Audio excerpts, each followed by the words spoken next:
If poker isn't paying you, don't blame variance. Blame your pre-flop skills. The pros who win every year, they dominate before the flop and take everyone's money. Hi, I'm Sky, author of Preflop Online Poker, and I want to see you succeed.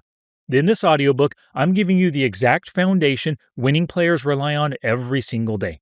This is part 3 of the audiobook where we talk about pre-flop 3 betting. Links to parts 1, 2, and 4 in the description down below. Let's build your pre-flop edge so that you can profit forever. Gambate! The third domino, 3 bets. Nowadays in online poker, everyone is trying to out-aggress everyone else, and you've got to understand how to use aggression and how to defend against it. The initial pre-flop raise, the 2-bet, is how aggression begins in every hand of poker. That's why it was covered in the first domino.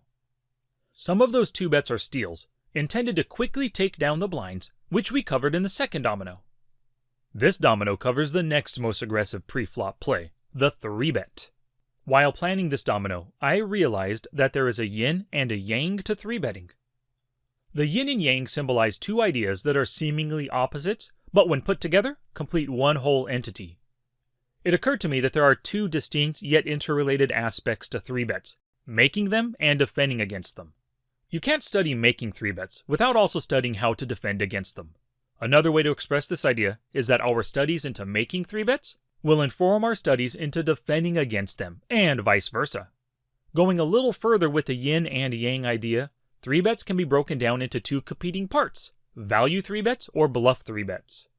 In Subdomino 3.1, I'll teach you the essentials of 3-betting, why you make them, and what to consider before you do. I'll explain the merits of 3-betting over calling and folding. And most importantly, I'll discuss how having a fully fleshed out reason for your 3-bet is critical to success. Subdomino 3.2 will cover the yin of value 3-betting. I'll get into bet sizing and what to do when facing a 4-bet. And I'll share with you the most important 3-bet related statistics to help with positive EV decisions. In Subdomino 3.3, I'll hit the yang of bluff 3-betting. I'll discuss the 5 factors that make for positive EV bluffs. I'll also share my fold to 3-bet HUD pop-up so you can see the stats I use to exploit my opponents. And in the final Subdomino 3.4, I'll help you mount a powerful 3-bet defense. You'll make exploitative calls along with 4 bets to throw the action back at the 3-better and put them to the test. Subdomino 3.1, 3-bet essentials. Some players 3-bet just to 3-bet. They know that aggression wins pots and hey, they want to win pots. While blind aggression can win some pots here and there, and can even develop 3 to 4x starting stacks very quickly, it also causes full stacks to be spewed faster than tequila during rush week. To 3-bet profitably, we need to use logic. Our 3-bet needs to be more positive EV than calling, and of course, a better option than folding and losing nothing. The decision, fold, call, or 3-bet. When an opponent opens the pot before you get to act, you have 3 choices, fold, call, or 3-bet. Your goal in poker is to make the most positive EV decision every time based on all the factors you're presented with. Let's look at your 3 choices when facing a preflop 2-bet. The first is to fold. Folding is neutral EV because it removes you entirely from the hand and you can't win or lose money. The good thing about folding is that it allows you to avoid dangerous hands and negative EV spots. And it allows you to watch the hand play out so you can learn from your opponent's play. The next option, to call. Calling is your passive option. You like your hand enough that you're willing to put money in the pot to see the flop. But you don't like it enough to raise and build the pot for value or raise and bluff with it. Sure, you could be slow playing your pocket aces, but for the most part, calling caps your range and removes the strongest hands. Another drawback to calling is that it gives you 0 fold equity. When you call, you're hoping to hit something powerful on the flop, or with intent to bluff post-flop. Calling also gives your remaining opponents a bigger incentive to overcall and to 3-bet squeeze, 2 things which don't put you into great post-flop money-making opportunities. And your third option when facing a 2-bet is to 3-bet. This is your aggressive option. You make the 3-bet if you believe it will make you money in the long run, and it's more profitable than calling. Your 3-bets, both value and bluffs, must attack weakness and avoid strength. Some good things happen when you 3-bet. A bluff 3-bet gives you fold equity, which is an additional way to win the pot. Also, your opponent can call you with a worse hand, thereby giving your strongest hands the value you're looking for. 3-betting also builds the pot pre-flop, which you can possibly take away later with some well-placed post-flop aggression.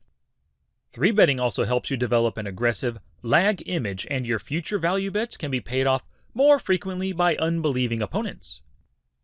If you target your 3-bets on specific players like nits, tags, and maniacs that you have position on, this can set them on tilt.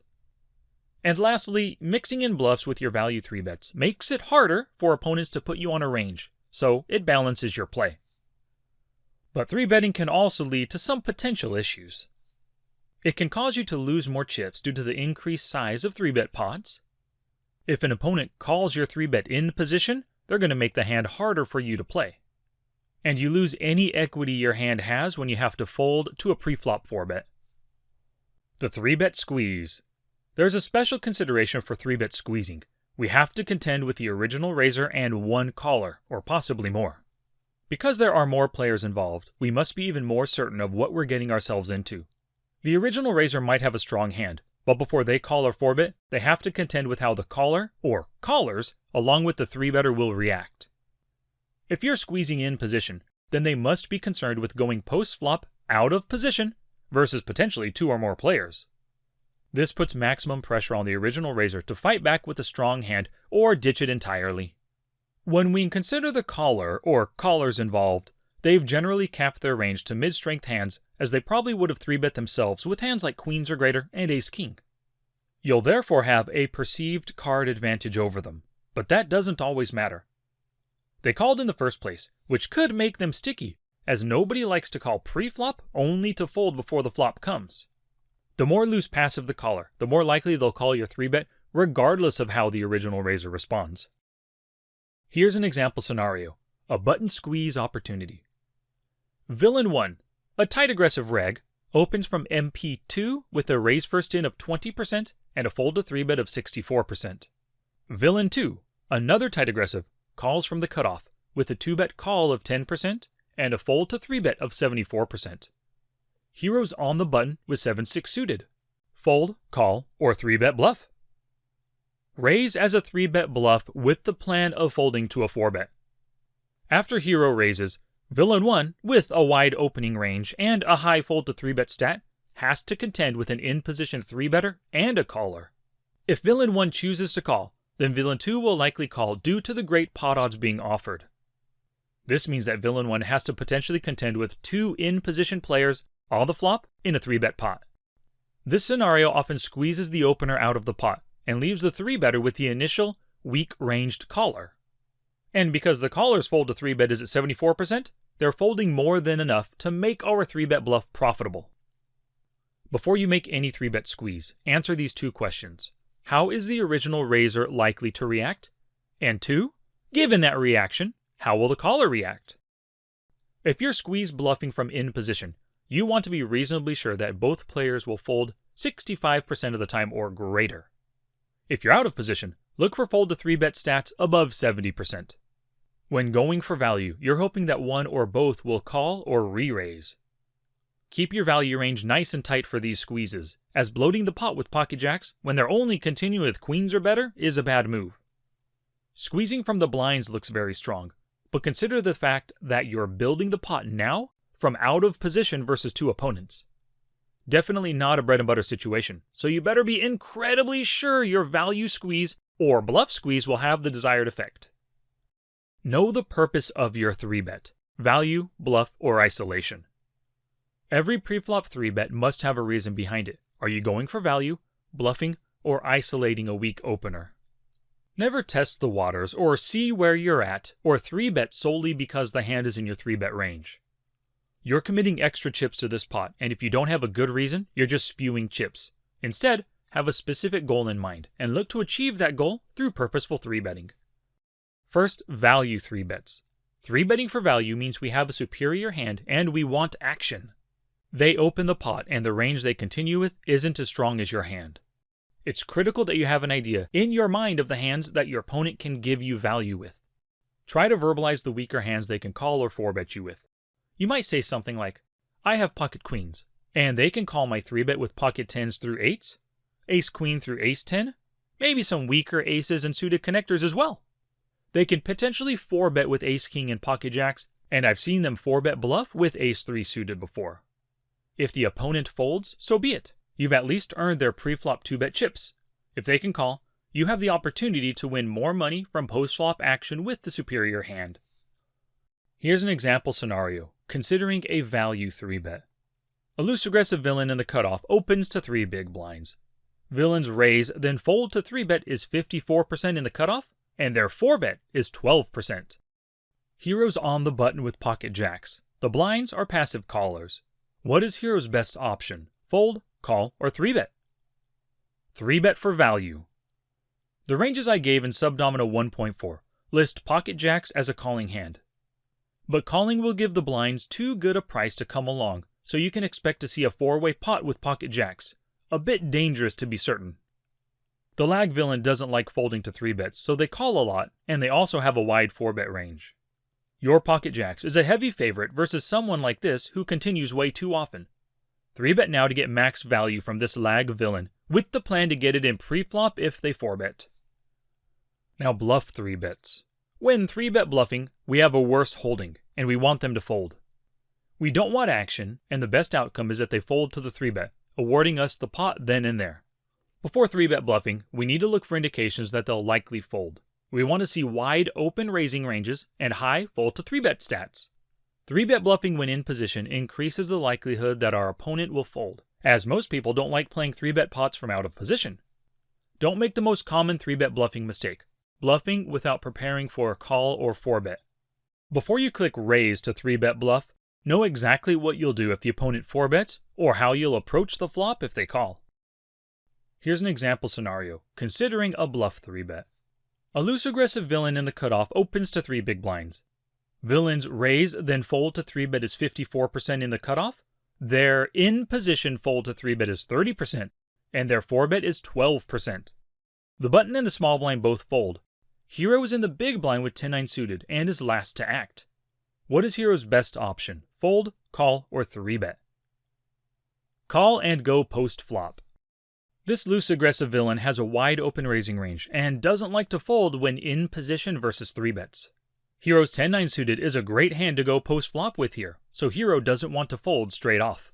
Figure 74 shows that 10-9 suited has 43% pre-flop equity versus a 31% loose aggressive opening range. It only costs Hero 2 big blinds to call for this total pot of 6.5 big blinds, which means they only need 31% pre-flop equity here. Hero doesn't want to build the pot with a 10-high 3-bet bluff against an in-position lag who doesn't like to fold. Doing so makes poker more difficult. Lastly, isolation 3-bets. You make an isolation 3-bet because you want to face only this one opponent. Calling their 2-bet may get others to call, then you'll be forced into a multi-way pot on the flop. You may choose to 3-bet isolate for one or more of the following reasons. You have a strong hand and they can call or 4-bet with worse.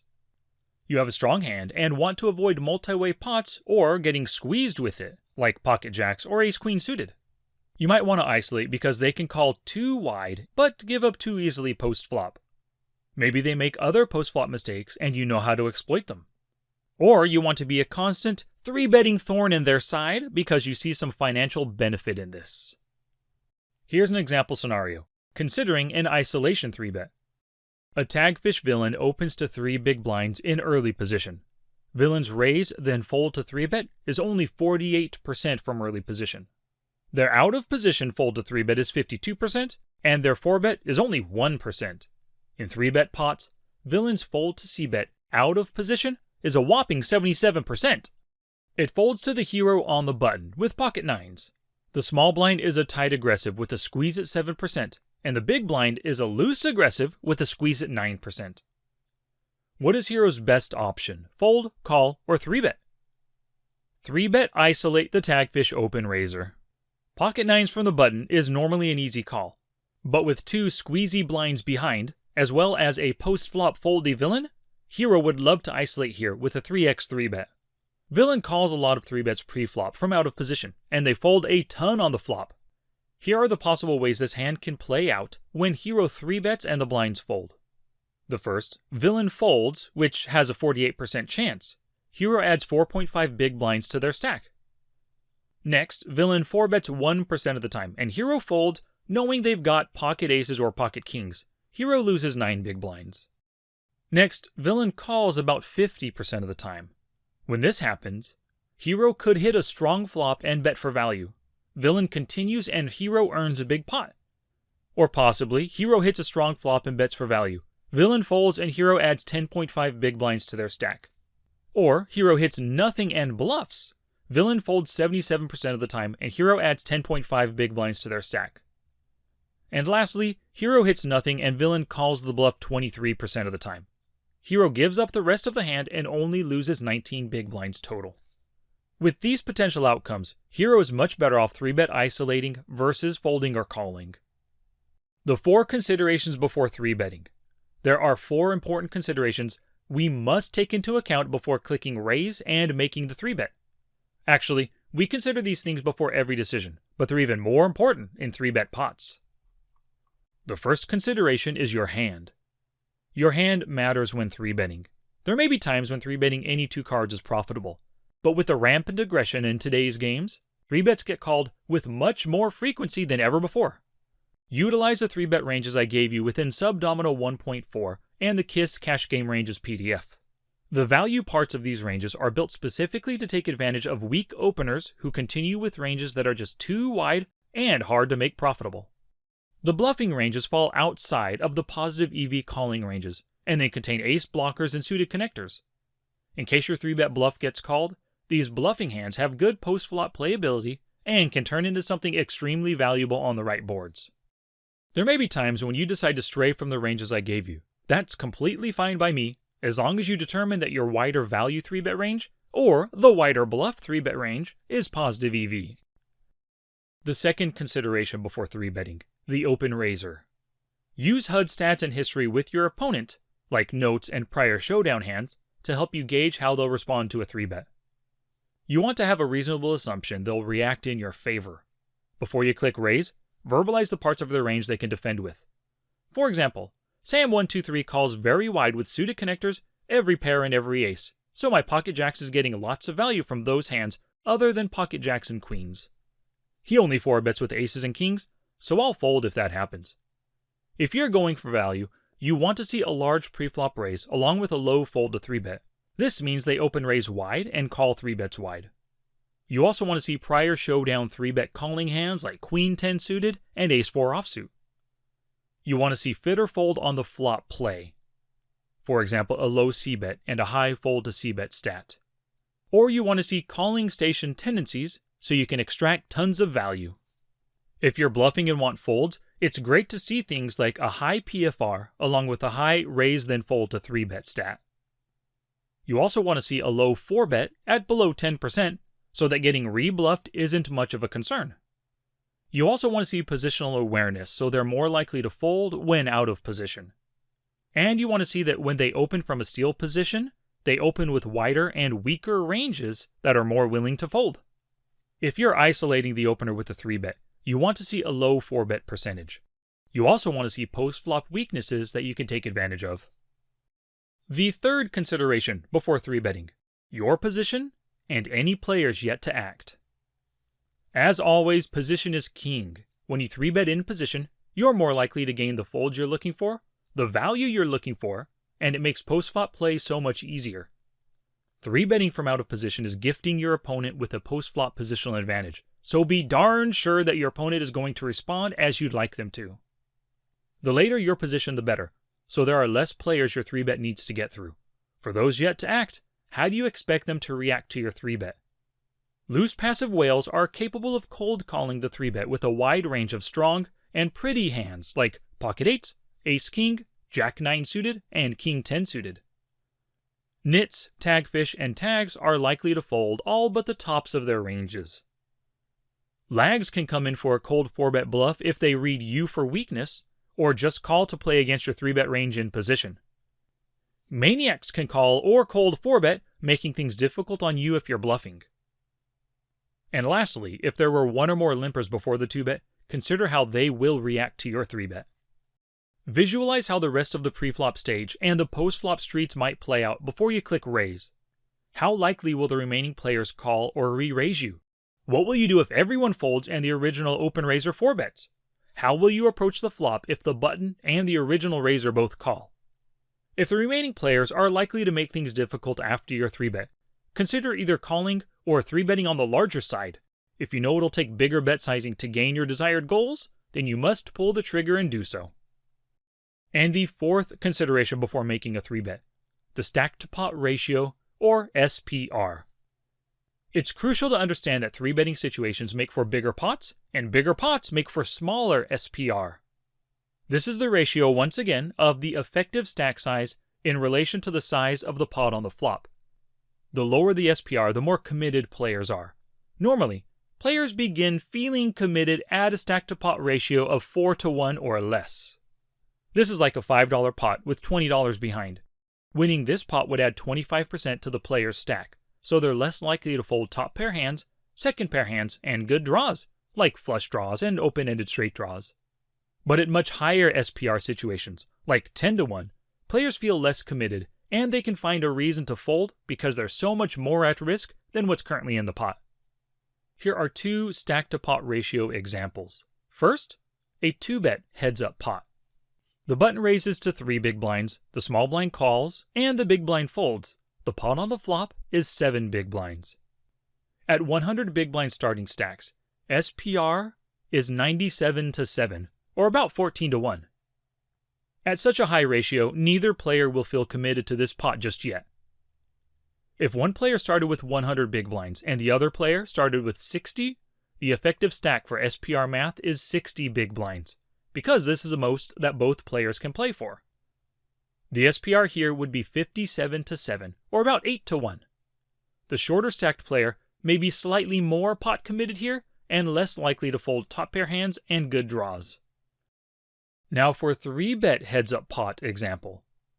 The button raises to 3 big blinds, the small blind 3-bets to 10 big blinds, the big blind folds, and the button calls 7 big blinds to see the flop. The pot on the flop is 21 big blinds. At 100 big blind starting stacks, SPR equals 90-21, or about 4.3-to-1. This is right on the cusp when players begin to feel pot committed to the pot. At 60 big blind effective stacks, SPR equals 50-21, or about 2.4-to-1. Both players are very committed to this pot, but especially the 60 big blind starting stack. The pot on the flop represents 40% of their remaining stack, so you can expect them to fight for it with weaker made hands like underpairs, second pairs, and draws. Now facing a 4-bet. When you 3-bet, you'll occasionally face a 4-bet. Your reaction to a 4-bet is going to hinge on your opponent's range and the reason for your 3-bet. First, your opponent's range. Before you click your response, put your opponent on a 4-bet range. You've seen the ones I've given you in the KISS ranges. Does your opponent 4-bet a mostly value range like you, or do they mix in bluffs? Does their value range go a bit wider than yours? In order to assign your opponent a range, you'll use 3 things. The first is history. It's critical to make note of any 4-bet hands you've seen from your opponent in the past. Seeing only kings and aces is indicative of a strictly value 4-better, but seeing ace-5 suited, king-queen suited, and 9-8 suited tells you they've got width to their range and you can respond accordingly. You also want to note any relevant 4-bet situation details like made a tilting 4-bet with pocket 8s, or started 4-betting every time against a maniac 3-better. The second thing you'll need to assign your opponent a range is their 4-bet sizing. Along with tracking their 4-bet hands, take note of the 4-bet sizings they use. You may catch them making 4-bet shoves as bluffs, but making 2.5x 4-bets with aces and kings for value. And the third thing you'll need to assign your opponent a range are HUD stats. Utilize a combination of the following 3 raise stats to help you gauge 4-bet ranges by position. Have them in your fold to 3-bet pop-up for quick reference. And you can see what my fold to 4-bet pop-up looks like in figure 75. The first stat you want to include is the raise then call stat. In PokerTracker 4, this is named Call Preflop 3-bet after raise. This statistic tells you how often the opponent 2-bets then calls the 3-bet. Plan for a call if their stat is at 35% or greater, so your bluffs will be less effective. If it's at sub 20%, they call with a very narrow yet strong range of Broadway and good pocket pairs. The next stat you want is your raise then fold stat. In PokerTracker 4, it's called fold to preflop 3-bet after raise. The higher this number, like over 60% and especially over 70%, they're good candidates for 3-bet bluffing. If 3-betting for value, shade it smaller to elicit a call or a 4-bet. The last stat that you want is their raise then 4-bet stat. In PokerTracker 4, it's called 4-bet preflop after raise. Anything over 20% and a large sample, like 50 or more instances of facing a 3-bet, is indicative of a 4-bet bluffer. If their stat is between 10 and 20%, this is a middle ground that has mostly value, but possibly some bluffs thrown in, and below 10% is strictly a value 4-better. This statistic takes a long time to accumulate.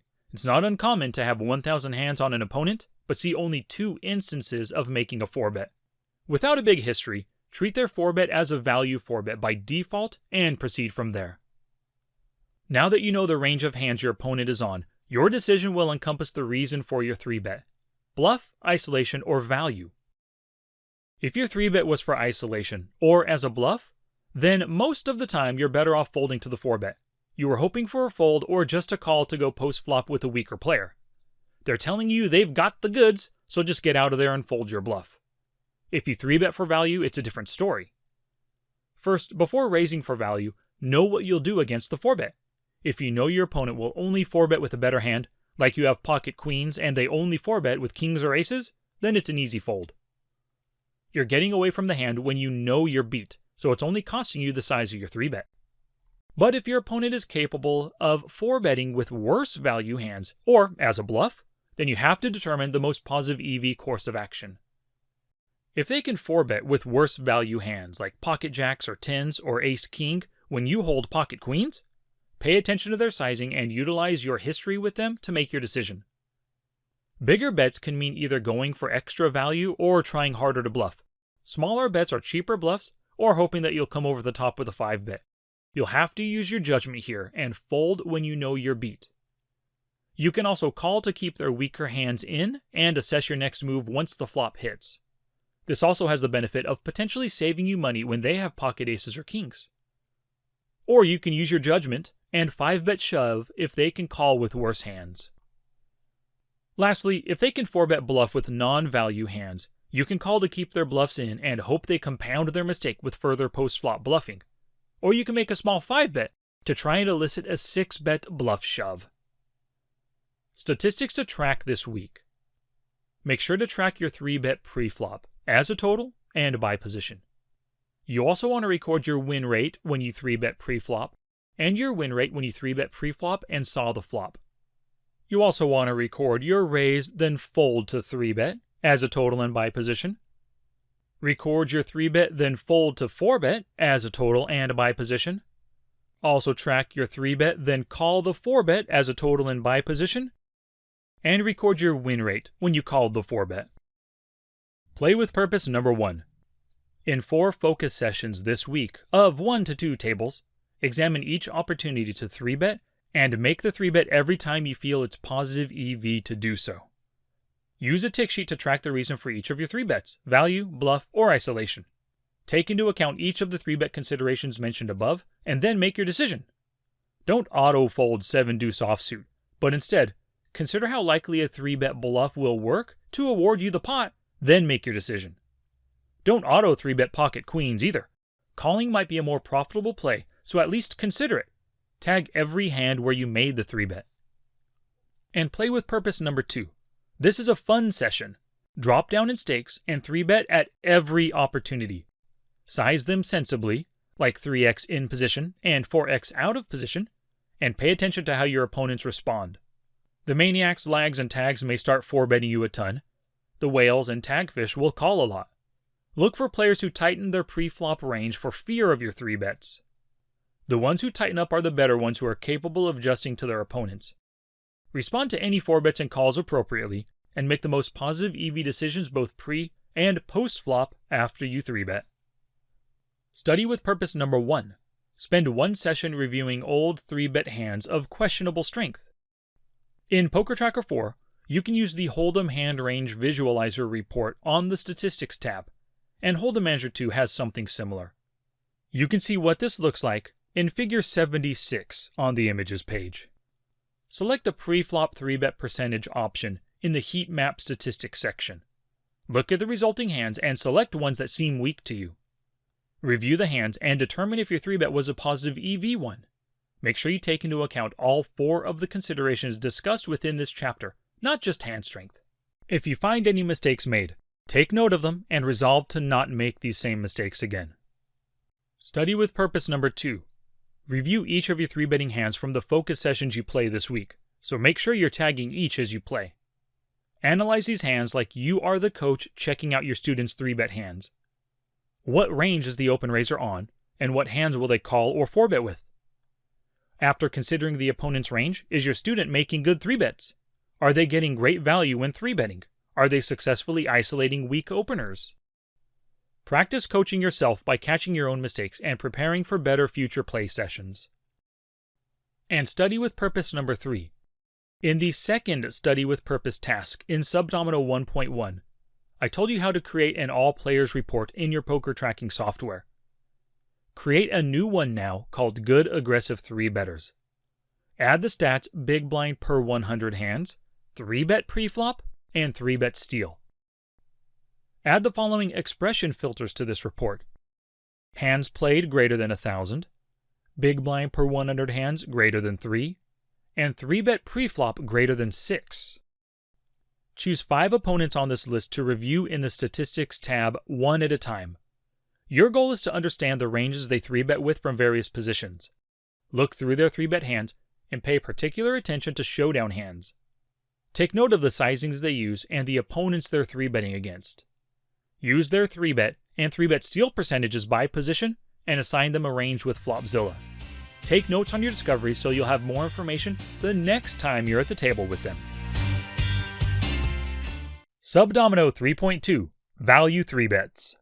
Right up front, here's the number 1 takeaway from this entire subdomino. Value 3-bets want action. You choose to 3-bet for value when your opponent can call with worse hands. Even pocket 9s or ace-jack suited can be 3-bet for value if your opponent is willing to continue with worse pocket pairs or worse aces. Keep this idea with you as you go through this chapter and as you play with purpose and study value 3-bets this week. Here's an example scenario. Value 3-betting with pocket jacks.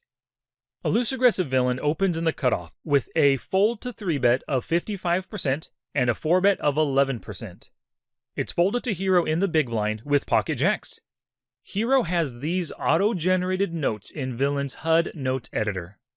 4-bet or greater range, pocket jacks or greater, 8s through 9s, pocket 5s, ace deuce suited, king queen suited, ace 10 off or greater, and ace 8 offsuit. 20 instances. Next, attempted steal then 4-bet with pocket kings and pocket aces, pocket 8s, ace deuce suited, ace jack offsuit, and ace 8 offsuit for 6 instances. Next, called 3-bets in position with pocket jacks, pocket 6s, pocket 2s, ace 9 suited, ace 5 suited, ace deuce suited, queen 10 suited or greater, 8 7 suited, ace 7 offsuit, king queen offsuit, and queen jack offsuit for 12 instances. And the final note in the note editor, called 3-bets out of position with ace jack suited and king queen suited 3 times. What is Hero's best option with pocket jacks? Fold, call, value 3-bet, or bluff 3-bet? Value 3-bet. The loose aggressive villain is capable of calling and 4-betting with many weaker hands.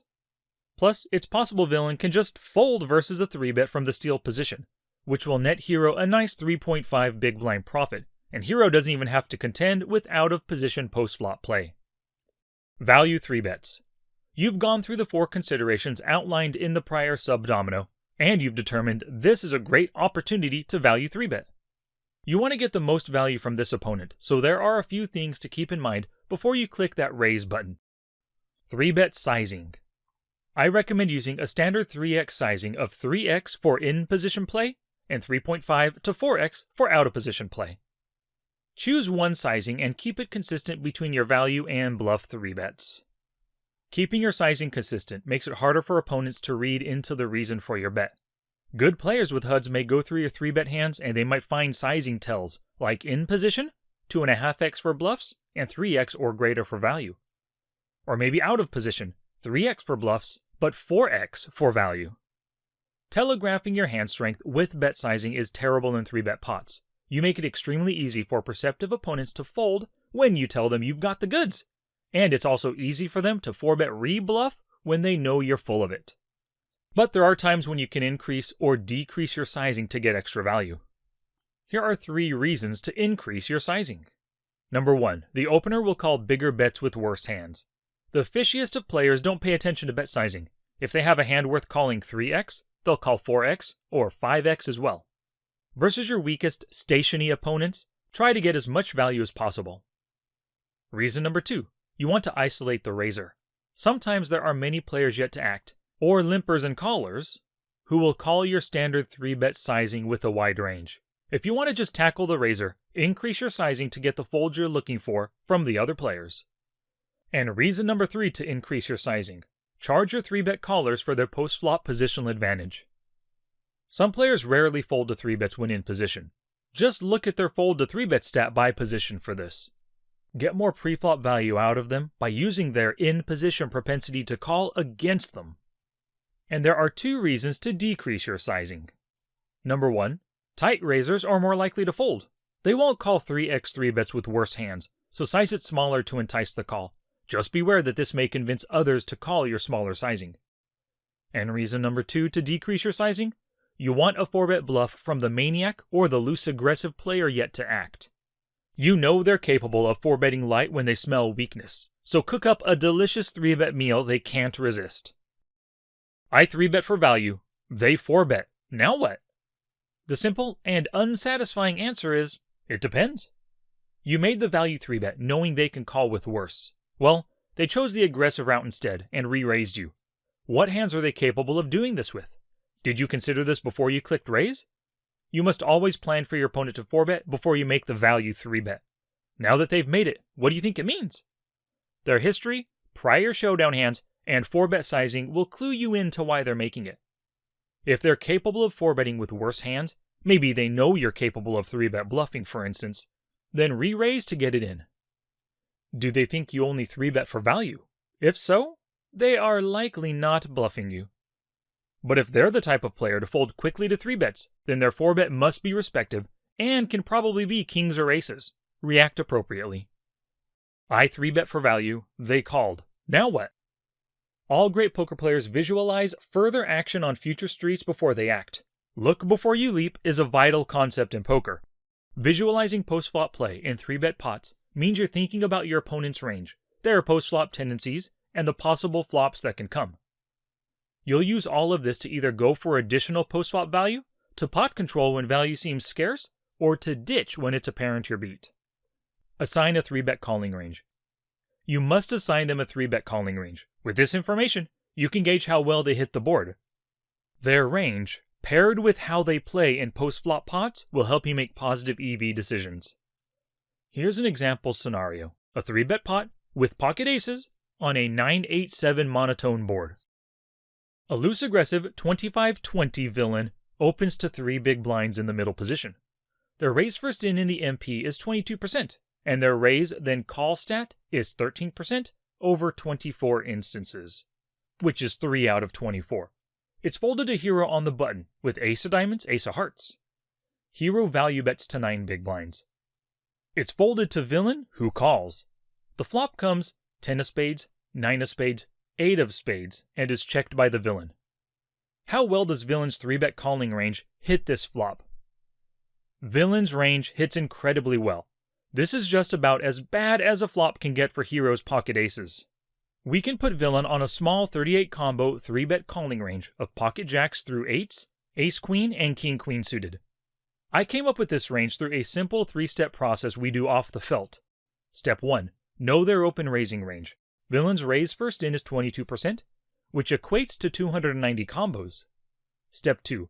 Know their raise then call statistic. Villain calls 3-bets at 13% over 24 instances. Not the most reliable sample size, but it's a start. 13% of 290 starting hands is 38 combos. Step 3. Build a 38 combo range that makes sense. We expect villain to 4-bet queens or better and ace-king, so we remove those from the calling range. We use Flopzilla to build a range that fits. And you can see this range in figure 77. It's pocket jacks through pocket nines, ace-queen, and king-queen suited. How does Hero's pocket aces compare to villain's calling range? Figure 78 shows that pre-flop equity for the aces is 84% versus that calling range. With such great equity, Hero has to c-bet every flop, right? Not in this case because things take a drastic turn on the monotone 10-9-8 flop. Figure 79 shows how the equity changes. On the 10-9-8 monotone, the pocket aces equity drops to 45%. Villain has numerous made hands, such as 6 different sets and 2 flushes in their range. Plus, with pocket jacks, they've got an open-ended straight draw, and the ace-queen offsuit hands contain 3 nut flush draws and 1 third nut flush draw. There's not much that Hero is getting value out of on this flop, so a check behind may be in order for pot control. Hero doesn't even have the nut flush backup draw, because both aces are non-spade. Use 3-bet pot post-flop statistics. How do we know our opponent's tendencies in 3-bet pots? There are some great 3-bet pot statistics available in every poker tracking software for use in your HUD and pop-ups. There are many to choose from, but I find the following most useful. Make sure to add these to your c-bet and fold to c-bet pop-ups. Figure 80 shows the statistics to use when you're calling a 3-bet. There's c-bet on the flop, turn, and river in 3-bet or greater pots. Include these for both in-position and out-of-position play. The other stat is fold to raise after flop, turn, or river c-bet in 3-bet or greater pots. And figure 81 shows a different pop-up for use when your 3-bet gets called. This pop-up includes the fold to flop, turn, and river c-bet in 3-bet or greater pots. Make sure to have this in both in-position and out-of-position. It also includes the raise, fold, turn, river, c-bet in 3-bet pots. It includes the donk stat for flop, turn, or river in 3-bet pots. It includes the float stat for flop, turn, or river in 3-bet or greater pots. And it includes the probe on the turn or river stat in 3-bet or greater pots. Take the time to learn about these post-flop stats in your poker tracking software. Understand the definitions of each and how they're calculated. This will be covered in greater detail in Volume 2, but it would behoove you to acquaint yourself with their use now as you practice your 3-bet game. Know good versus bad boards. The board can make, break, or nullify the value of your hand. We love hitting top set on a Jack 7-4 flop, or hitting 2-pair on Ace King 7. When this happens, we are go for max value. We hate seeing a flop of Ace King Queen when we have pocket 10s, or 10-9-8 when we have Ace King. These boards have the ability to break our value hand. And there are other boards that make it tough to know how strong our hand remains. The pocket jacks on a flop of King 7-6 may still be good, as our opponents can give us value with draws and second pocket pair hands like 8s through 10s. But as soon as we face any aggression, we don't know if they're value betting with top pair, 2-pair, or sets, or if they're bluffing with a flush draw, straight draw, or one of the weaker underpairs.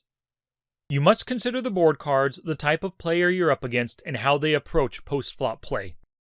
History and HUD stats will tell you how wide they call c-bets, how often they check raise or raise c-bets, and how often they donk bet into you.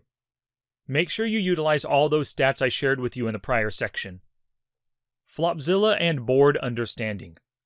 Flopzilla is an incredible tool for improving your understanding of range and board interaction. Figure 82 shows how well a 38 combo 3-bet calling range interacts with a 2-up, 1-down board. The board is Ace-Queen 4. The calling range is Jacks through 9s, Ace-Queen, and King-Queen. This calling range only hits top pair or greater and good draws 30% of the time, and you can see that once again in Figure 82 on the images page.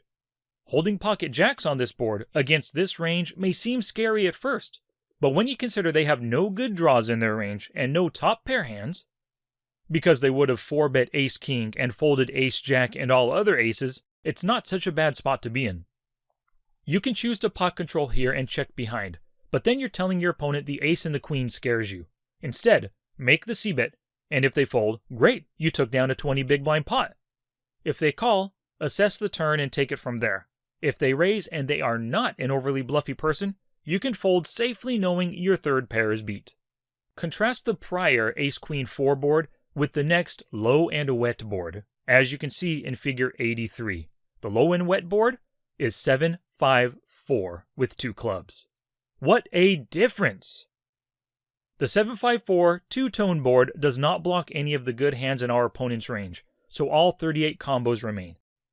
And now they hit 53% of the time, which remember was top pair or greater and some kind of a good draw.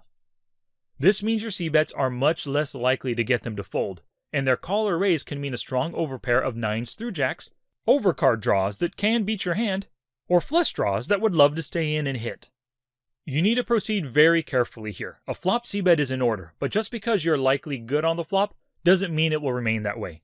Assess the turn card and your opponent's action before you decide to commit more money to the pot. Common board types. It's a great practice to run different ranges against various board types in Flopzilla. Here are 11 board types with an example of each. The high and dry board, ace-9 deuce rainbow. Low and wet, 7-5-4 two-tone. And two-tone means there are 2 suits on the flop, so there's a flush draw possible. The next is a middle board, that's a 10-9-8 rainbow. Or maybe a middle and wet board, jack-9-8 two-tone. There's a middle mono board, 6-7-8 all spades. Mono is just short for monotone. 2-up and 1-down board, that's ace-queen-4 rainbow. Or the 1-up, 2-down board, king-6-4 rainbow. There are the super wet boards, that's the monotone queen-jack-9. Chicken boards are 10-10-5 rainbow boards. Any paired board is a chicken board, because both players know that this board is hard to hit, so they may get aggressive in a game of chicken, and the first one to back down loses the pot. The next is a Broadway board, ace-queen-jack rainbow, or a baby board, deuce-3-5 rainbow. Overcards on the flop. Many players are worried about overcards coming to ruin the equity of beautiful 3-betting hands like pocket jacks, queens, or kings. When you have pocket kings, 20% of the time an ace hits the flop. When you have pocket queens, 34% of the time an ace or king will hit. And when you have pocket jacks, 42% of the time an ace, king, or queen will hit. When an overcard comes, you'll have to consider the portion of your opponent's range that contains the overcard. Let's consider that 38 combo range that we've been looking at. Once again, it was figure 77, and it contained jacks through 9s, ace-queen, and king-queen suited. Here's a breakdown of the cards that range contains. Aces, there's ace-queen suited and ace-queen offsuit for 16 combos. Kings, there's only 4 combos with the king-queen suited. Queens, there's 20 combos. Ace-queen suited, ace-queen offsuit, and king-queen suited. Jacks, there are 6 combos with the pocket jacks. Tens, 6 combos with the pocket tens. And nines, 6 combos with the pocket nines. Queens are the most prevalent card within the range, followed by aces, then the rest. We must be more concerned and careful on queen and ace-high boards. C-betting on ace and queen-high boards can be troublesome here if we are dealt those pocket jacks. But that doesn't mean you can't do it. Just be prepared for the villain to continue with a range consisting of mostly aces and queens. Calling instead of 3-betting for value. There can be a case to be made for calling instead of 3-betting your value hands. When facing an open raise, you have 3 choices: fold, call, or 3-bet. Your job is to determine which is the most positive EV and go with it. With pocket aces, for example, it's without a doubt a positive EV 3-betting hand. But there are times when you might want to call with it instead of 3-betting. Here are 4 potential reasons. Reason 1, to disguise your hand strength. Calling an open raise will often convince players you don't have pocket queens or better, and you can sneak attack their stack when your hand is underrepresented like that. Reason 2 to call, to not cap your 2-bet calling ranges. If you never call 2-bets with queens or greater, then you've capped your range at pocket jacks when you do call. This makes it easier for opponents to play against your 2-bet calls. The majority of players at the micro and low stakes might not realize this. but it's something to think about as you move up in stakes. Reason to call number 3, to allow your opponent to play their entire open raising range on the flop. This is great if you're 3-betting a player who opens 20%, but will only continue with 3%. By just calling with hands like ace-king and ace-queen, they still have every ace from their open raising range on the flop, so you'll dominate them on ace-high boards. With such a deceptively strong calling range, you can extract loads of post-flop value. And reason number 4 to call instead of 3-betting for value. There are aggressive squeezers yet to act. If your call will elicit a 3-bet squeeze from a loose aggressive player, and you want to 4-bet and get it in pre-flop, just call. This gives them the rope to hang themselves with wide and weak 3-bet squeezing ranges. Statistics to track this week. 3-bet pre-flop, as a total and by position. Your win rate when you 3-bet pre-flop. Your win rate when you 3-bet pre-flop and saw the flop in position. Also your win rate when you 3-bet pre-flop and saw the flop out of position. Also track your c-bet the flop percentage in 3-bet pots.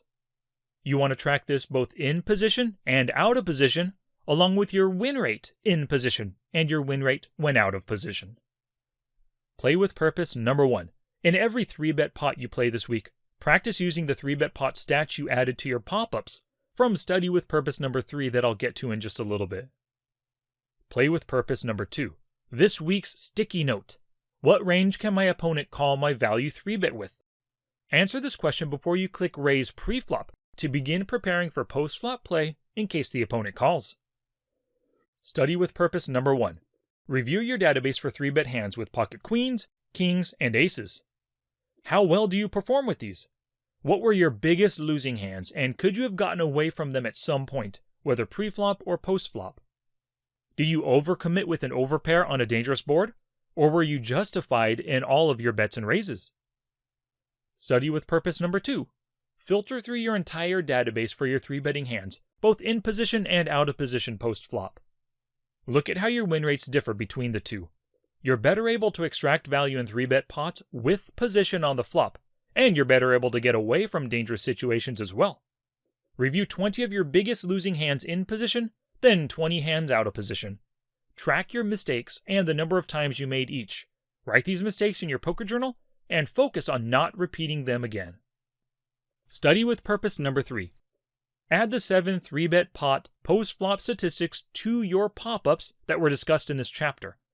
You can create a post-flop 3-bet pop-up or add these stats to your c-bet and fold to c-bet pop-ups. Subdomino 3.3. Making better bluff 3-bets. Like the last subdomino, I'll hit you right at the start with the number 1 takeaway from this chapter. Bluff 3-bets want folds. Immediately write that on a sticky note and refer to it over and over as you play poker with a bluff 3-bet focus this week. Too many people 3-bet because the hand is in my 3-bet range, or I've got to show aggression here. This is putting too many chips at risk without thinking enough about the likelihood your opponent will fold. When you're 3-bet bluffing, you are bluffing. You think the opener is weak and will fold a majority of their range. You want to take this pot down right now, and any pushback means your hand is probably behind. Here's an example scenario. To bluff 3-bet with 9-8 suited? A loose passive villain opens to 2.5 big blinds in the middle position. Villain stats? 54-11 with a raise, then fold to 3-bet of 0% over 3 instances. A loose passive cutoff player calls. The cutoff stats? 30/10 with a fold to 3-bet of 20% over 5 instances. Heroes on the button with 9-8 suited. This hand falls within the button's 3-bet bluff range versus an early position open. The blinds are both tight aggressive players. Is calling, 3-bet squeezing, or folding the most positive EV option for hero? Calling is the most positive EV option. Folding is not an option here, as hero has the best possible position and a great hand to see the flop with. 3-betting could be a good bluff if the opener and the first caller have a history of folding. But at 0% and 20% fold to 3-bet respectively, they are not likely to both fold here.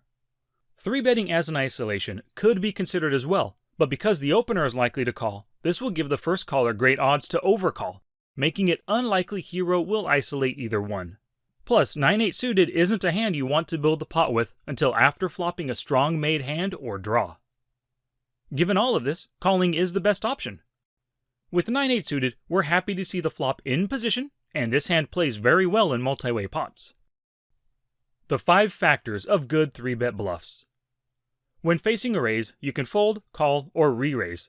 Folding is neutral EV, so if you're 3-bet bluffing, it's because you believe it to be a positive EV play, and in the long run, it'll make you money.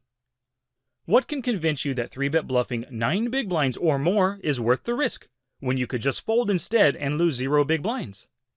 The 5 things you must consider for great 3-bet bluffs are: number 1, the opponent; number 2, the hand you hold; number 3, those yet to act; number 4, your 3-bet sizing; and number 5, what you'll do versus a 4-bet.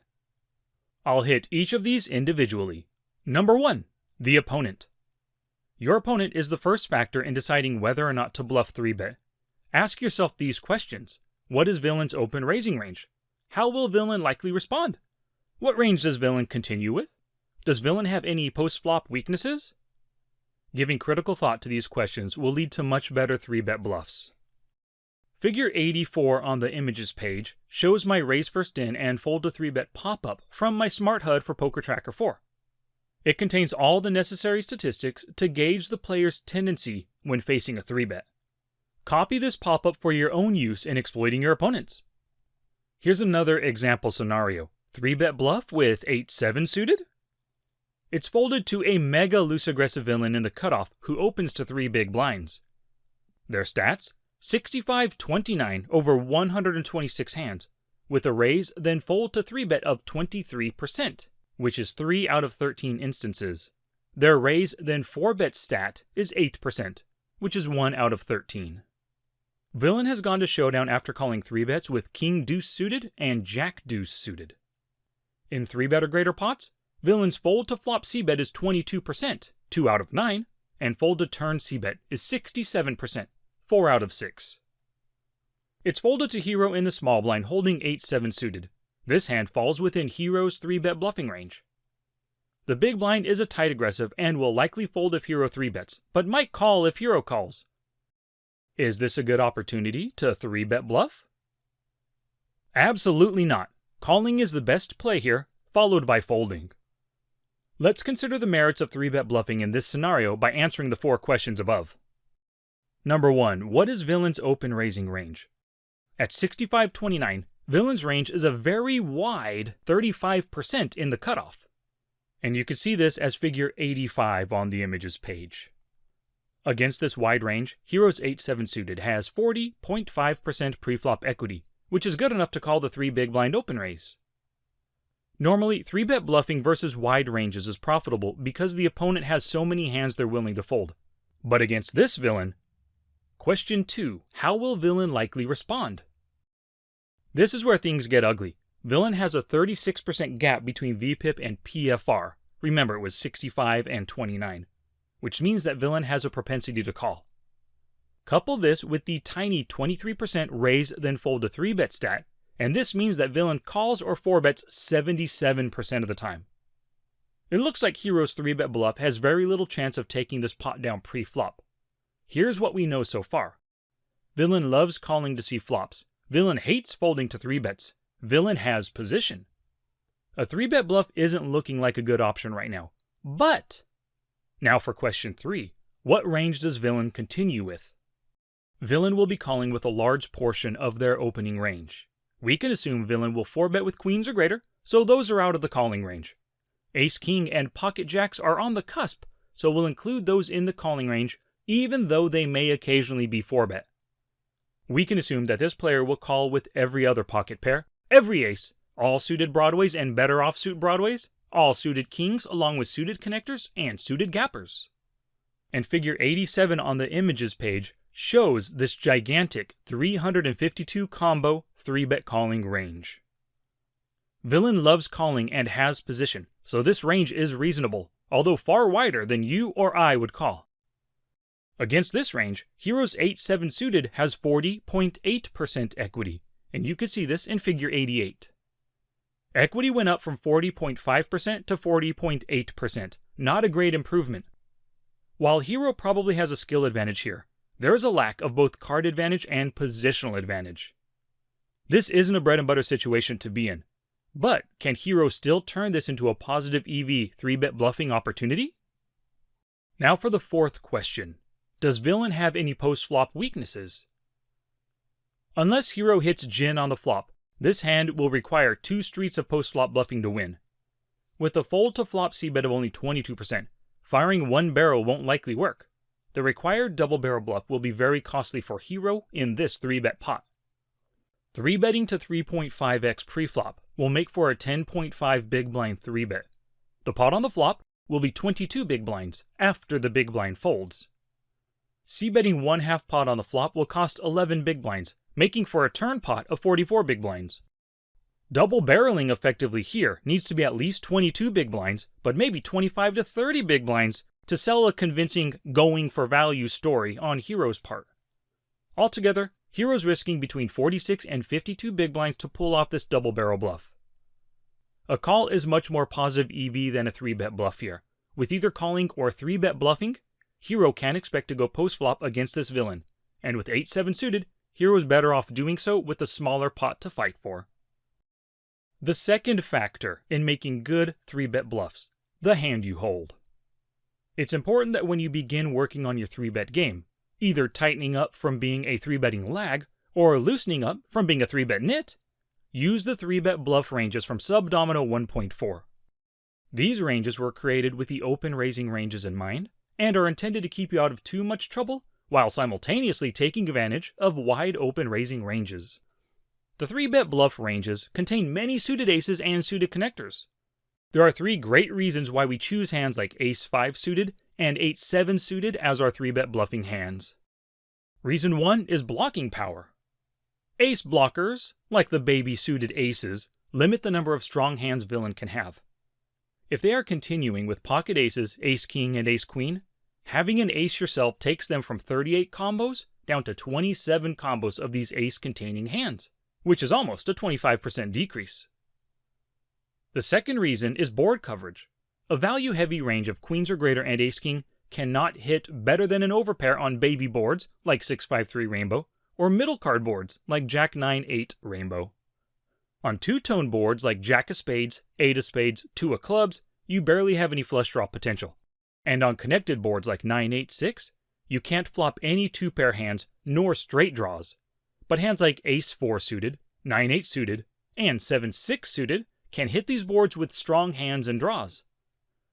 And the third reason is unpredictability.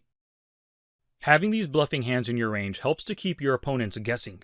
If they've seen big pocket pairs, suited aces, and connectors in your 3-bet showdown hands, they'll be less capable of putting you on a 3-bet range. There are 3 things that qualify a specific hand as a 3-bet bluff. Number 1, you're happy if they fold. Number 2, you're planning on folding to a 4-bet. You were bluffing after all, and they called your bluff, so get out of there. And number 3, if Villain calls, the hand isn't over yet because with your post-flop playable hand, it can flop or turn something beautiful. Here's an example scenario, facing a tight aggressive cutoff open raiser with Ace-5 suited.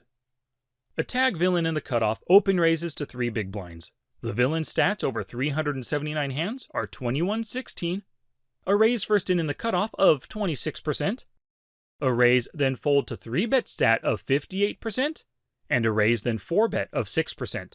Their fold to c-bet in 3-bet or greater pots is 50%, which is only 2 out of 4 instances. Hero's next to act on the button with Ace-5 suited. Hero's normal 3-betting range here is pocket 10s or greater, Ace-Queen or greater, Ace-5 suited through Ace-Deuce suited, and 8-7 suited plus 7-6 suited. Hero is considering a 3-bet bluff to 9 big blinds. The small blind player is a tight aggressive with a 3-bet squeeze of 5%, and the big blind is a lag with a 3-bet squeeze of 9%. Is the 3-bet bluff a positive EV play? Yes, it is. Villain's raise then fold to 3-bet at 58% doesn't make this an immediately profitable bluff, but it's not the only factor here. Hero's Ace-5 suited is a great hand to hold given Villain's open raising range and propensity to call. A 26% raise first in range could have every ace hand, which is 198 total combos, Holding ace-5 suited, hero blocks 54 combos, or 25% of ace-X hands. And you can figure out this kind of math for yourself using Flopzilla to count the combos and the blockers. If villain calls here, ace-5 suited has good equity against most calling ranges, and ace-5 suited has great flush and straight draw potential. Hero can put a lot of post-flop in-position pressure on villain with c-bets and double-barrel c-bets. Additionally, 3-betting will most likely remove the blinds from the hand, putting hero in a bread-and-butter situation as the last raiser pre-flop, in position, and against one other player. Good equity and post-flop playability. You can see that the hands in the Kiss, Bluff 3-bet ranges are suited and connected in some way, so they have straight and flush potential. These types of hands are much preferred over hands like King-7 suited and Ace-9 offsuit. Take a look at figure 89 on the images page. This figure compares the post-flop playability and the equity versus a tight calling range of Ace-5 suited versus what could appear to be a stronger hand, Ace-9 offsuit. It also compares 8-7 suited to King-7 suited. The Ace-5 suited is a far superior hand to 3-bet bluff with versus a tight 3.3% calling range of Jacks through 8s, Ace-Queen, and King-Queen suited. The playability is much higher, which means the rate at which the hand flops top pair or greater and a gut shot or greater, and the preflop equity is higher as well. For the King-7 suited versus the 8-7 suited, playability is much better with the 8-7 suited, but the King-7 suited has more preflop equity versus the range. This is offset, though, by the less troublesome nature of 8-7 suited. It's pretty easy to lose big pots with King-7 suited when it flops a top pair hand, but 8-7 suited is much easier to ditch, and the added straight potential means it wins more than King-7 suited will on average. Combo blocking math. If an opponent will call or 4-bet with aces, ace-king, ace-queen, and ace-jack, that's a total of 54 combos.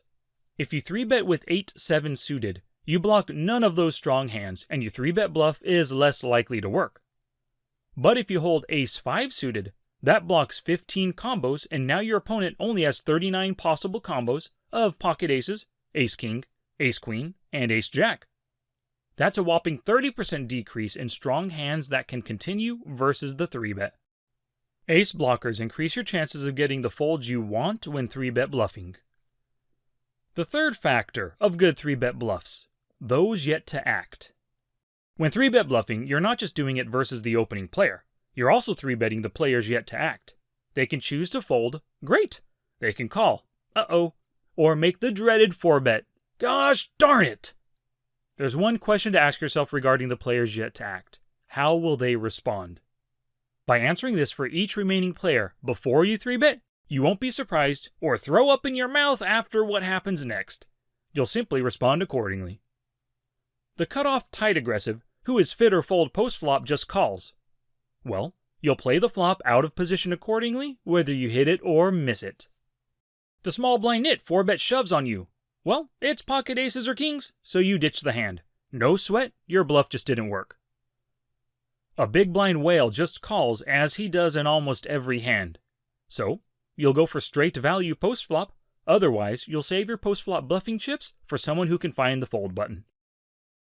The fourth factor for making good bluff 3-bets. 3-bet bluff bet sizing. You must size your 3-bet bluff big enough to get the folds you're looking for.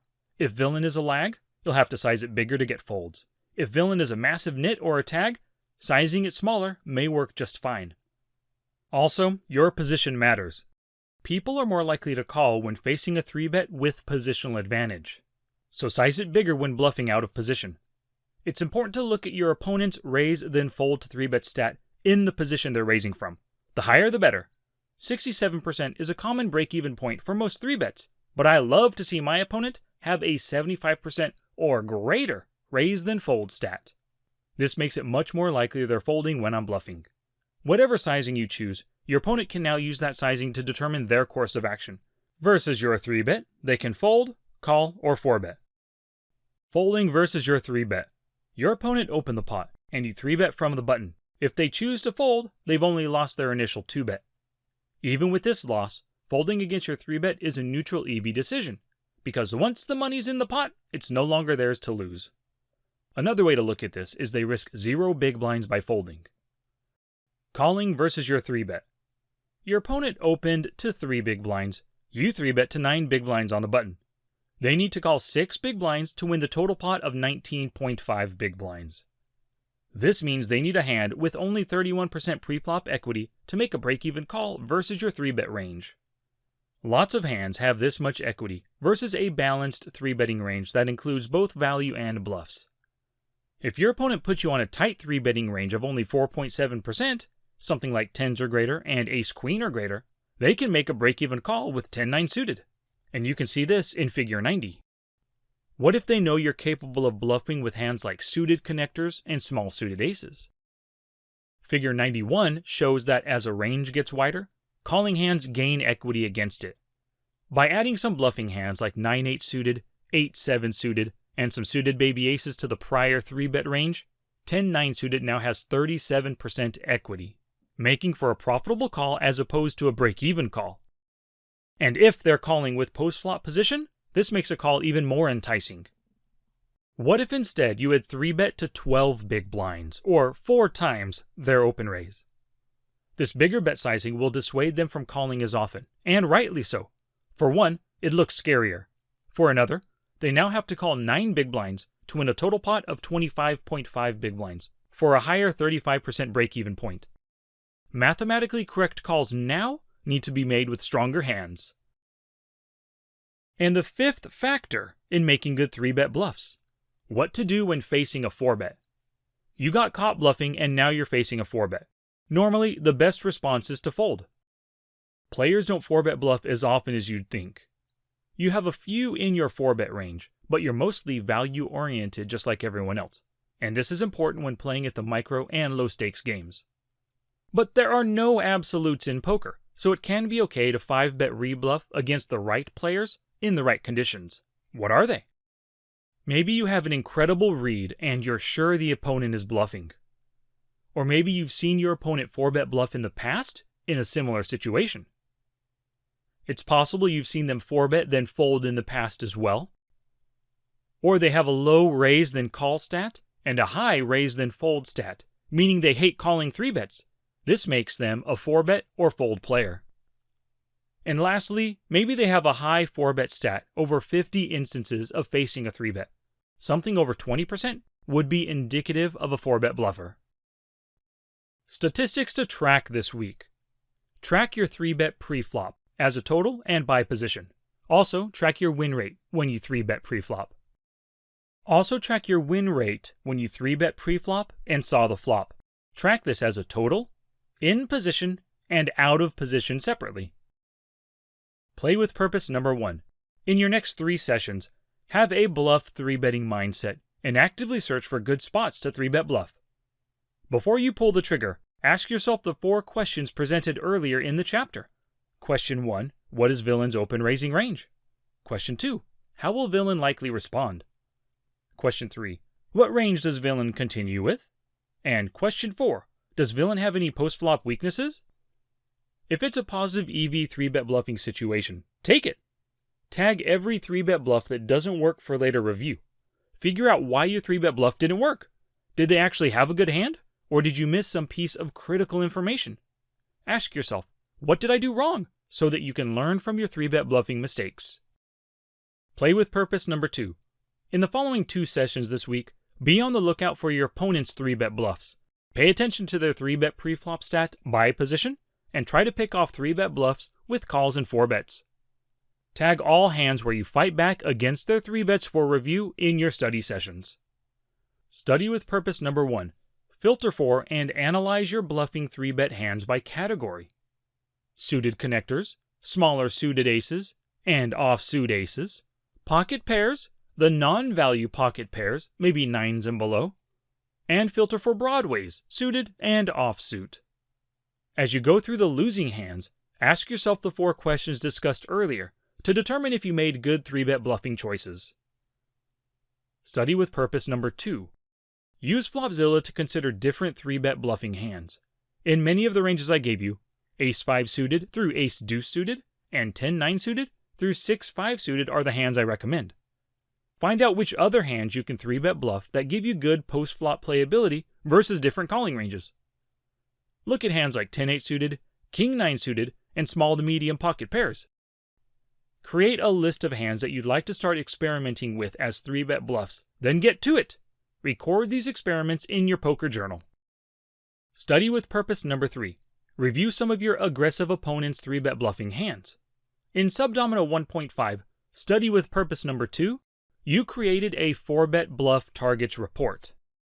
Revisit this report and pick 3 players who 3-bet very frequently.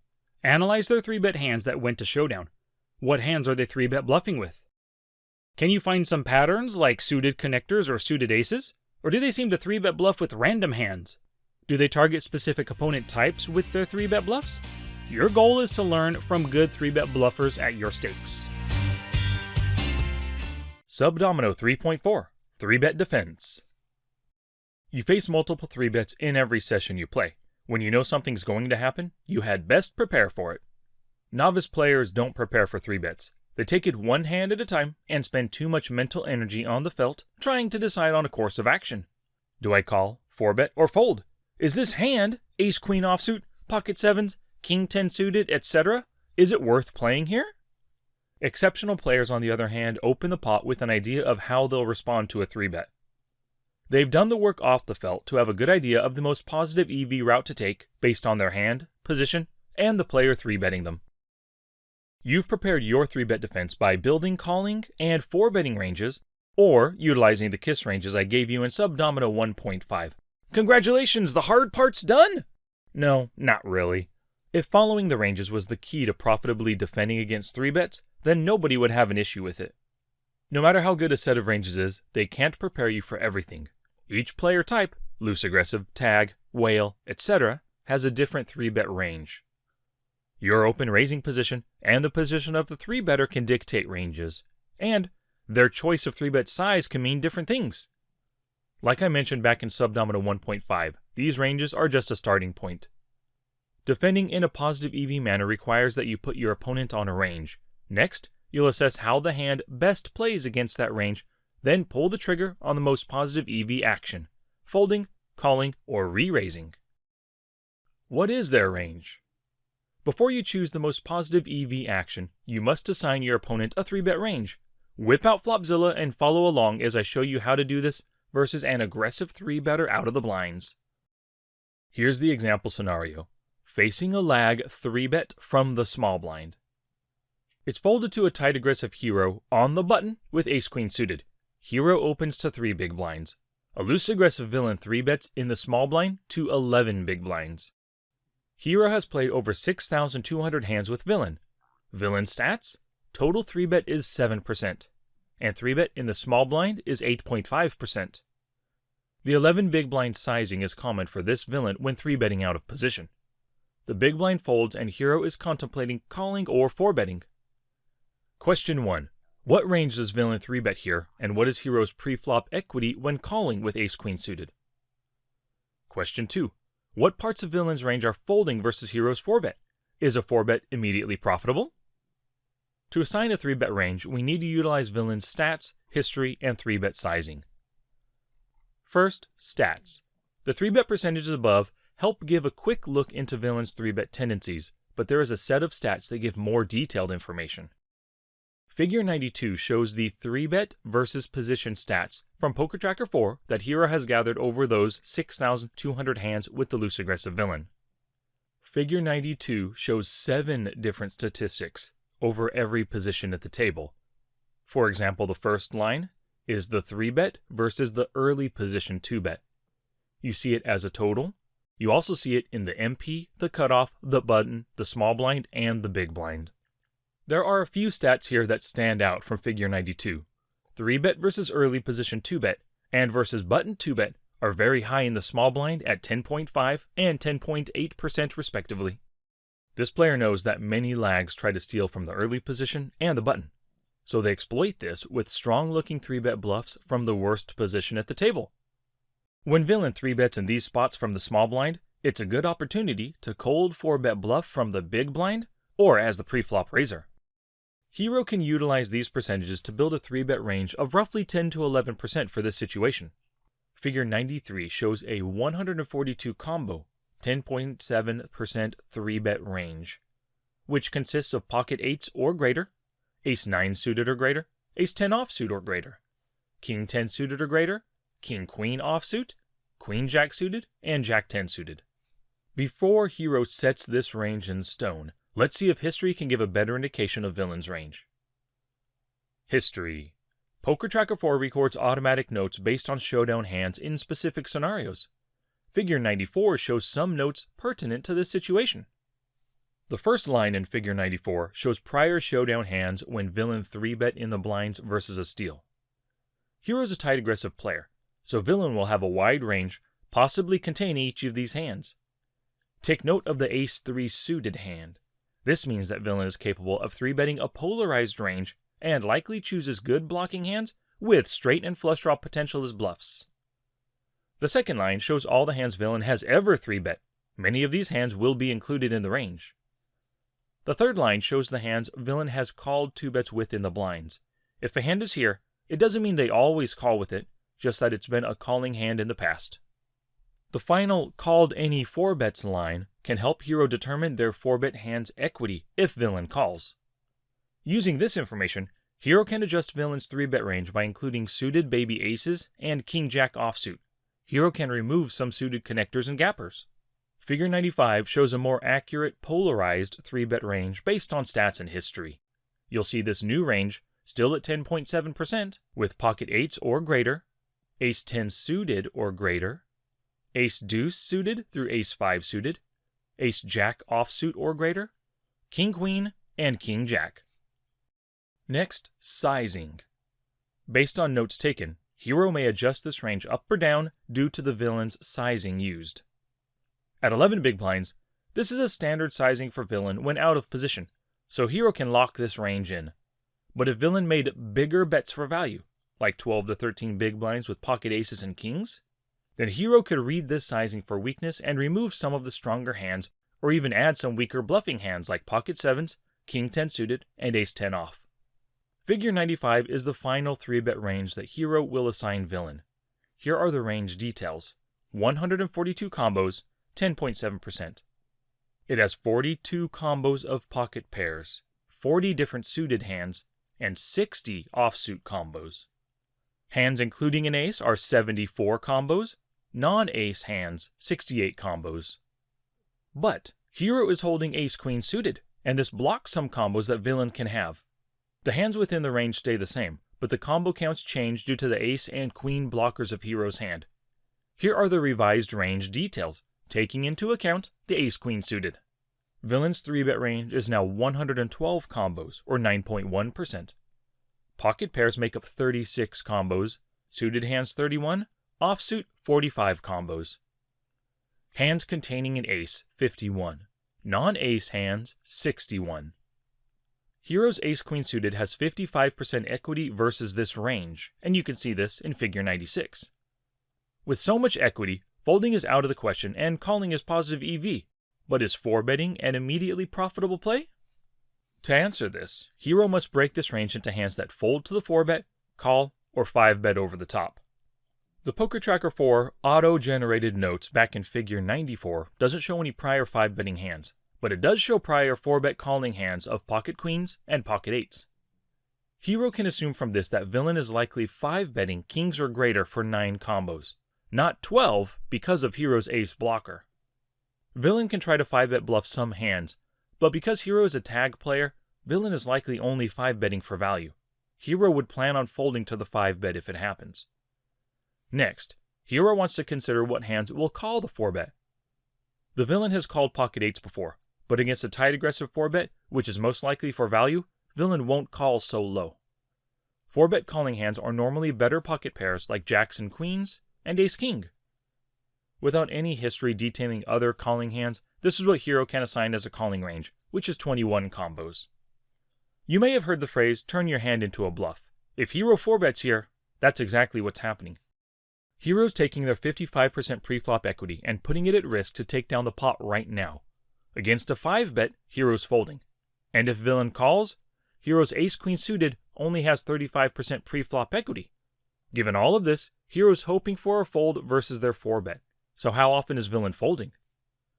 The remaining 82 combos out of the 112 combo 3-bet range are all folding. Hero's taking down this pot 73% of the time. A 2.2x 4-bet would be to 24.2 big blinds. Because Hero already put 3 big blinds in the pot, the risk here is 21.2 big blinds to win a total pot of 36.2. This bet needs to work only 59% of the time. So with Villain folding at 73%, it's clearly a positive EV and very profitable 4-bet.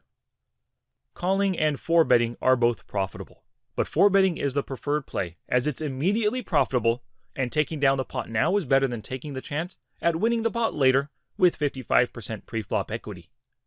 This play will also add to Hero's aggressive image, which may force Villain to 3-bet bluff less frequently. But calling isn't out of the question. Hero can utilize position to earn more profits and also exploit any post-flop weaknesses Villain may have. If Villain was on a tighter range, then folding may be the best option. Let's dive further into each 3-bet defense option. The first is folding to the 3-bet. You'll be folding to 3-bets most of the time, and correctly so. Micro and low-stakes players tend to 3-bet for value, so folding is the most logical decision. Your open raising ranges contain hands like King 3 suited, Queen 9 suited, Pocket 2s, and King 10 offsuit. These hands have no business calling your average opponent's 3-bet. Speaking of the average opponent, most of them 3-bet around 6% total. What does this range look like? Figure 97 shows an average player's 3-bet range of 6%. It's Pocket 9s or greater, Ace 10 suited or greater, Ace Queen offsuit or greater, and King Queen suited. Against this range, the 4 hands just mentioned above have preflop equity between 30% and 36%. Not exactly what you'd like to defend with in a bigger 3-bet pot. The KISS 3-bet defense ranges have you folding between 55 and 67% of the time. If the hand you're holding falls outside of these ranges, your default is to fold it. You've already done the work off the felt to know these hands are not worth playing. But this is poker and not everything is set in stone. There could easily be good reasons to stray outside of your ranges or good reasons to narrow them. If you don't want to fold, then 4-betting or calling are your other options. 3-bet calling. When you call the 3-bet, you're doing more than just calling. The hand doesn't end with your call. You are voluntarily committing more chips to the pot in an effort to see the flop. You have visualized post-flop play, and you believe calling is a positive EV, money-making decision. Before clicking call, answer this question. Why am I calling this 3-bet? There are many reasons you may choose to call instead of 4-betting or folding. Maybe you've got a strong hand and you believe your opponent will fold to a 4-bet, and you don't want them out of the pot yet. For example, you have pocket aces, and you want to earn more than just their 3-bet chips. Another reason, your opponent has post-flop weaknesses that you could take advantage of later, but you think they won't fold to a 4-bet. For example, opponent is fit or fold on the flop or turn. Another reason could be that you've got a positional advantage and a skill advantage, and are happy to go post-flop in a bigger 3-bet pot with this hand. For example, the opponent is a tag fish and you can easily extract value or push them off on scary boards. Another reason is the price you're being offered is too good to pass up with your hand. For example, you open to 3 big blinds and they min-bet you to 5 big blinds. It costs you 2 big blinds to win a total pot of 11.5 big blinds. You only need 17% preflop equity for a break-even call, so you proceed with most of your opening range. And a final reason, your opponent has been overly aggressive and you think your hand is good enough to fight back with a call instead of folding. For example, you have pocket 7s or ace 10 suited in the cutoff versus a loose aggressive small blind with a 3-bet of 13% in that position. Utilizing the KISS 3-bet calling ranges will help to keep you out of trouble, but if you decide to call with wider ranges, choose hands that are directly outside the ranges.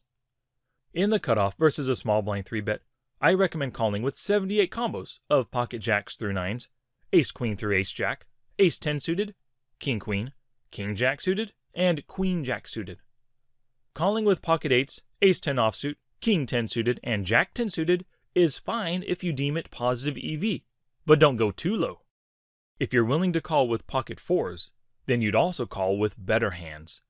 You wouldn't play pocket 4s, but fold pocket 5s for instance. If you add 4s through 8s to your calling range, your new calling range is 108 combos in the cutoff, and you can see this as figure 98. Along with the 42 combo 4-bet range, you are now defending in the cutoff a total of 150 combos. This is more than half the time at 56%. It's very difficult to make this profitable through post-flop play, even when in position.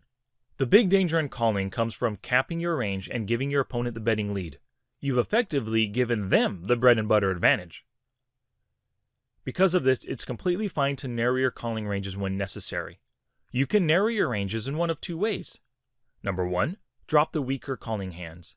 If you ditch ace-jack offsuit and king-queen offsuit from the cutoff 3-bet calling range, this removes 24 combos. Doing so bumps up your preflop equity as well, making your call slightly more profitable. And the second way to narrow your range, turn some of your calling hands into value 4-bets or bluff 4-bets.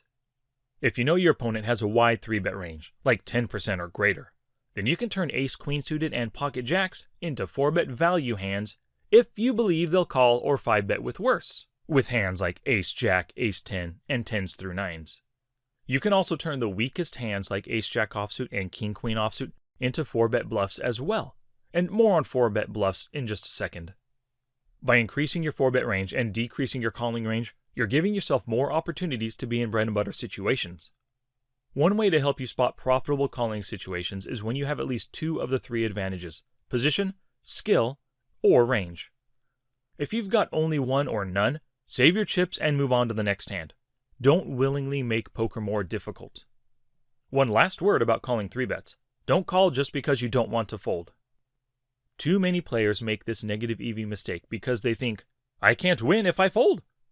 That's not a good enough reason to call and give your opponent a bread and butter advantage. 4-betting. You've decided against folding or calling, and you're going to 4-bet. There's a yin and yang to 4-betting. Value 4-bets and bluff 4-bets. First, value 4-bets. How do you know that you've got a hand worthy of 4-betting for value versus your opponent's 3-bet? If villain can call or 5-bet with worse, then it's a value hand. Before you make the value 4-bet, verbalize all the hands they can give you value with. If you can't list any, then your 4-bet isn't for value, it's a bluff instead. The KISS cash game ranges give you a very tight value 4-betting range, and necessarily so. When committing 20 or more big blinds, with intent to get it in versus a 5-bet, you've got to be damn sure your hand is a value hand. When you're dealt a value hand, like pocket kings or aces, you must consider the range that your opponent will give you action with. If they're nitty and only continue with kings or greater, and you have aces, then you might want to just call to keep all of their strong and weak 3-betting hands in the pot.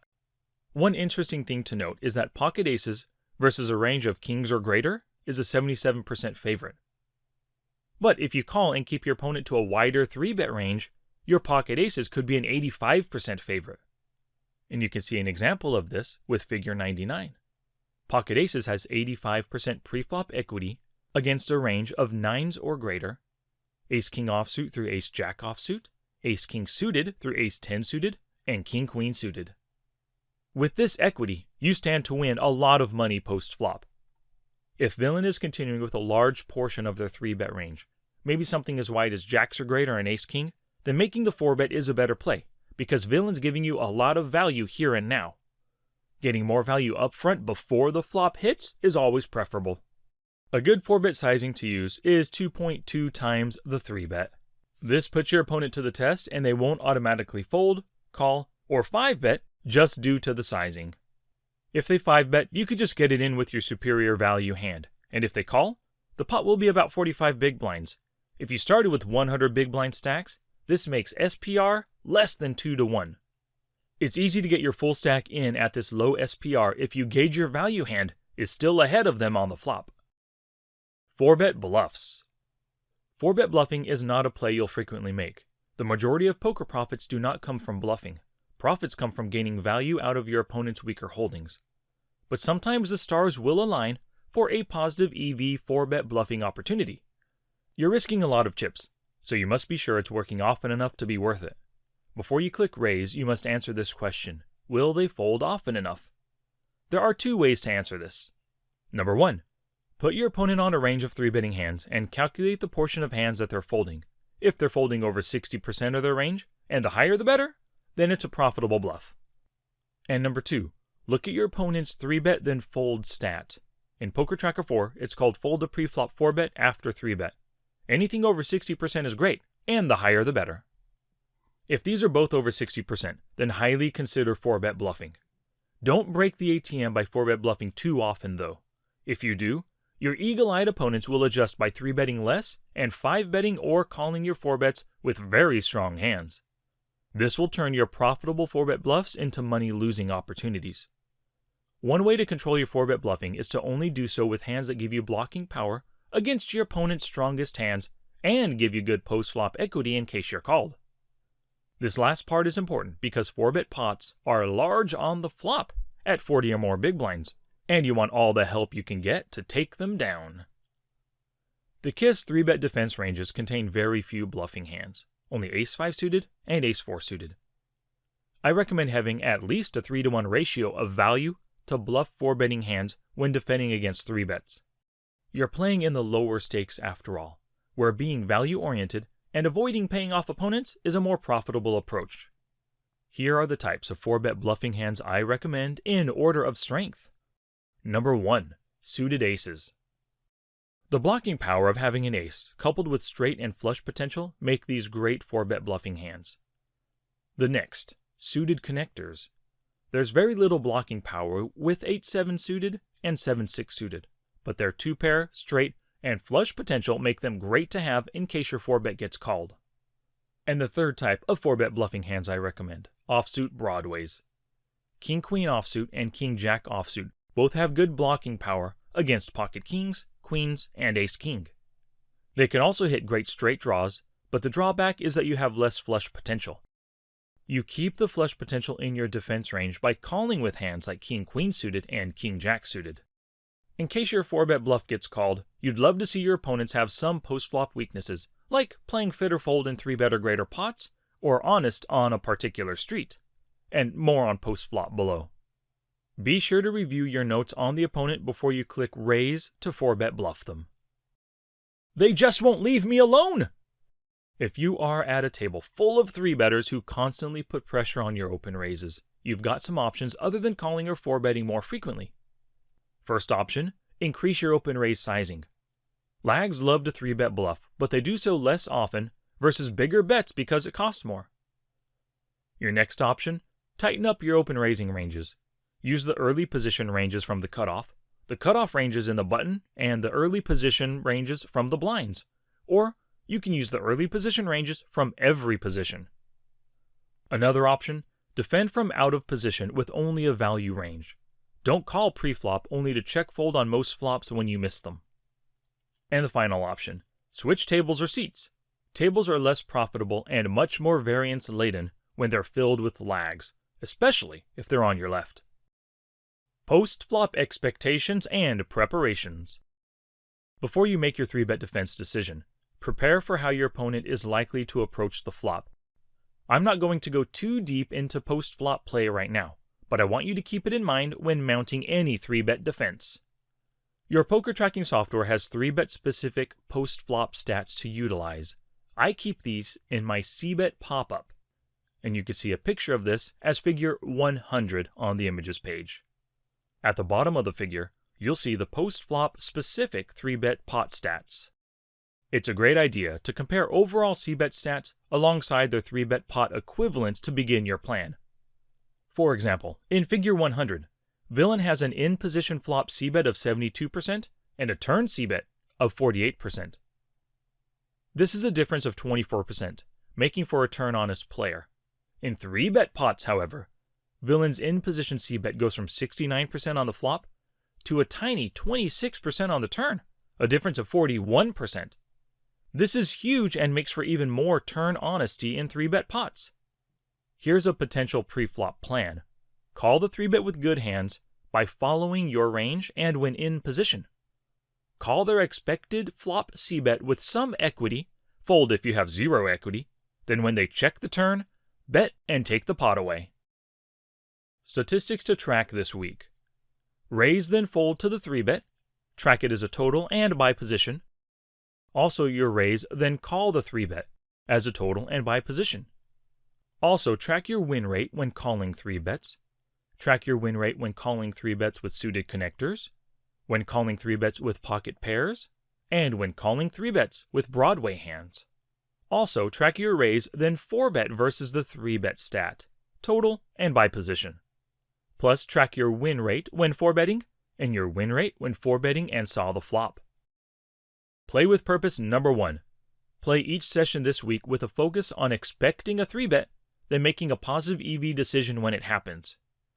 Utilize the 3-bet ranges sheet you created in Study with Purpose number 1 below. Put your opponent on a range based on their 3-bet versus position statistics. Respond to their 3-bet accordingly, based on your hand and the likelihood that the opponent will respond favorably. If calling or 4-betting appears to be a positive EV play, pull the trigger on it. Play with purpose number 2. Before you call any 3-bets this week, answer this question: why am I calling this 3-bet? You must have a good reason, and view your call as a positive EV money-making decision. Be honest with yourself, and if you don't have a good reason, fold the hand or 4-bet bluff with it. Play with purpose number 3. Practice 4-bet bluffing. It's time for you to do the work to add this play to your game. Drop down in stakes if putting more money at risk worries you. Choose your hands wisely.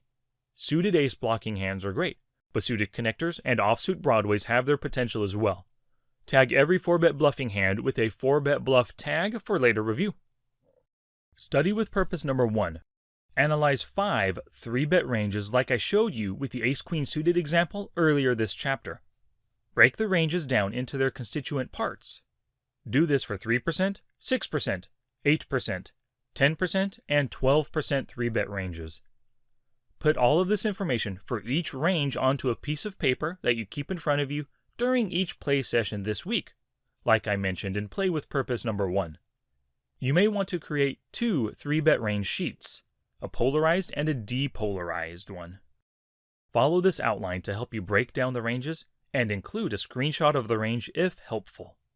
Here's a full breakdown of one range. 10.7% 3-bet range, 142 combos. It contains pocket 8s or greater, ace 9 suited or greater, ace 10 offsuit or greater, king 10 suited or greater, king queen offsuit, queen jack suited, and jack 10 suited. Pocket pairs make up 42 combos, suited hands 40 combos, offsuit 60. Hands containing an ace 74, non-ace hands 68.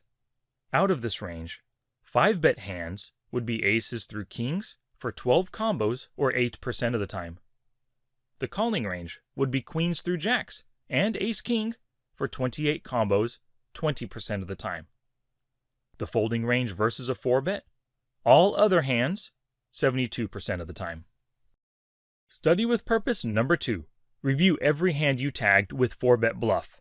Take your time off the felt to gauge how positive EV your 4-bet bluff was. Did you consider all the factors? Would a call or a fold have been better? And study with purpose number 3. Review every 3-bet call you made this week. Answer this question with every hand. Why did I call this 3-bet?